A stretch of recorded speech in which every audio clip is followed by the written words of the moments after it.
C'est une défaite cruelle, mais porteuse d'espoir pour la fin du championnat. Vendredi dernier, le SCO s'est incliné 1-0 sur la pelouse de Montpellier. Un but encaissé dans les ultimes secondes de la partie sur cette tête de Lilian Compan. Alors même si Angers s'est une nouvelle fois incliné, les hommes de Jean-Louis Garcia ont fait preuve de courage, de solidarité et d'abnégation au cours de ce match. Malheureusement, au final, ils n'ont pas été récompensés de leurs efforts. La série noire continue.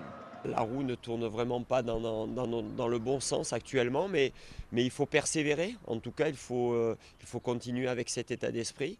On avait pris une claque contre Boulogne et on a été capable d'avoir une très très belle réaction contre Montpellier. Malheureusement, dernière minute, ça n'a pas voulu nous sourire encore une fois, mais bon, je pense qu'il faut garder cet état d'esprit. En effet, les Angevins ont répondu présents dans l'état d'esprit face à Montpellier.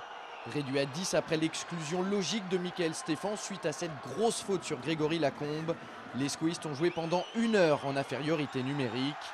À 10, les Noirs et Blancs ont été solides défensivement et sont même parvenus à se procurer plusieurs occasions de but.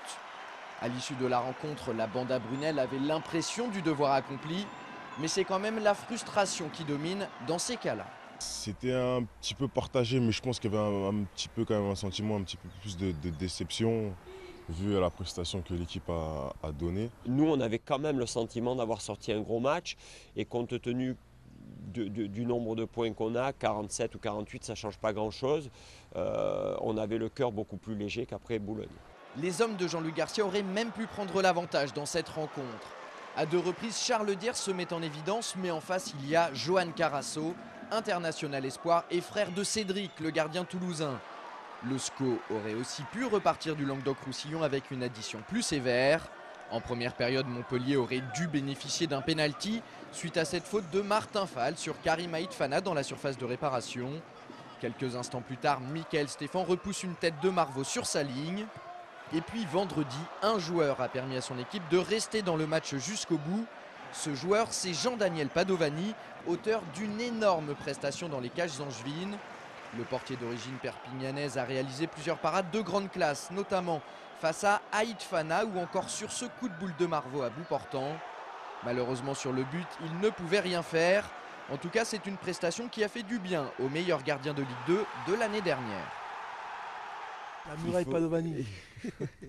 Ouais, ça fait du bien. J'ai passé 2 mois difficiles, donc c'est sûr que ça fait du bien de sortir un match comme ça. Comme j'ai dit, on me parle d'exploit du match contre Montpellier, mais bon, moi je sais que je suis capable de faire ça à tous les matchs. Maintenant, voilà, j'ai pas eu cette réussite-là pendant les 2 mois où j'aurais dû l'être. Donc bon, c'est vrai que ça fait plaisir. A noter également l'attitude inadmissible de Roland Courbis, auteur d'un geste obscène envers Jean-Louis Garcia juste après le but de son équipe. Résultat, le coach héroltais termine la rencontre en tribune, ce qui n'empêche pas sa formation de l'emporter 1-0. Angers enregistre sa 6e défaite en cette rencontre et perd une place au classement. Le SCO est désormais 8e avec 47 points. Prochain rendez-vous pour les joueurs de Jean-Louis Garcia, vendredi 8 mai avec la réception de Metz.